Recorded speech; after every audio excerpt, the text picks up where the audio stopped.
Game mga bossing, part 3 na po tayo ng Honda Beat restoration natin. Sa video na to, makikita nyo, gagawa tayo ng DIY swing arm extension plus 2.5.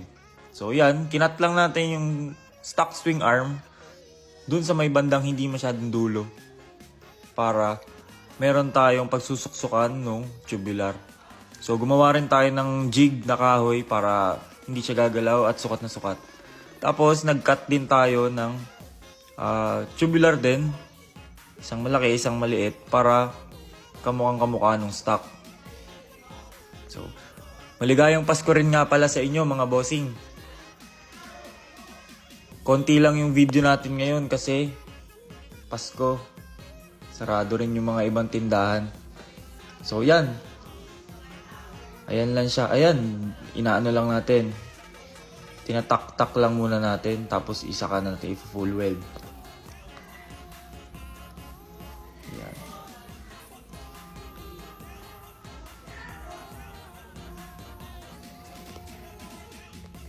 So, ayan na nga pala yung finished product natin. Ayos na rin. Tapos, lilihain natin, tapos pipinturahan na lang. Kaya matibay naman yan. So, dito, start na nating kalasin yung mga body fairings. Kasi tapos na tayo halos tapos na tayo dun sa makina. Tapos napinturahan na rin natin yung batalya. Yun. Tanggalin muna natin yung mga fairings sa iba. Ngayon lang ako nakapagtanggal ng ganyan fairings ng Honda Beat. Madali lang pala siyang kalasin.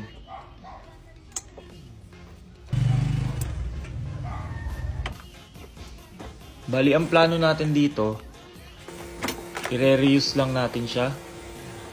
Gagamitin pa rin natin siya. Yung mga tornilyuhan, buo pa.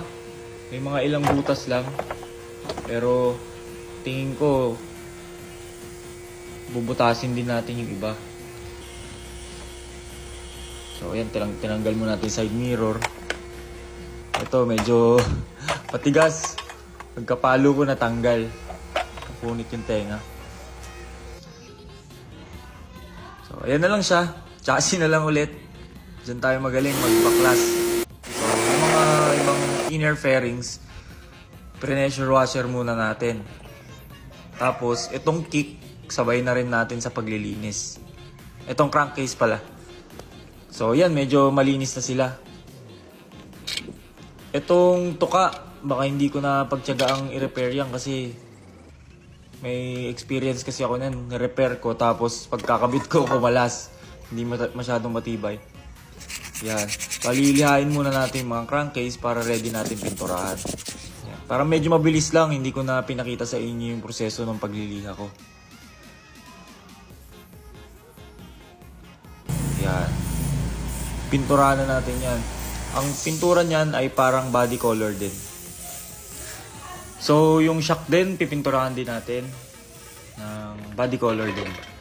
Hindi, I mean, chassis color. So, yan, pati yung swing arm. So, may binili akong hub, Chicada hub yan. Dumating siya 2:00 ng madaling araw. So, ayan, lihain muna natin, tapos pinturahan na lang din natin. Yan, bali, niliha ko yan kasi bumula. Inulit ko. So, hindi po tayo professional painter kaya talagang ganyan. Yan. Okay naman na yung labas na yan kasi para matapos na rin. Yan, yung hub. So yan. Wala nga pala tayo pambili ng rims kaya yan muna gagamitin natin. Vansboy na 1.4 parehas sa likod. Ayan pala yung mga fairings. So next video bibili tayo ng spokes tapos magpapa-align tayo. Thank you!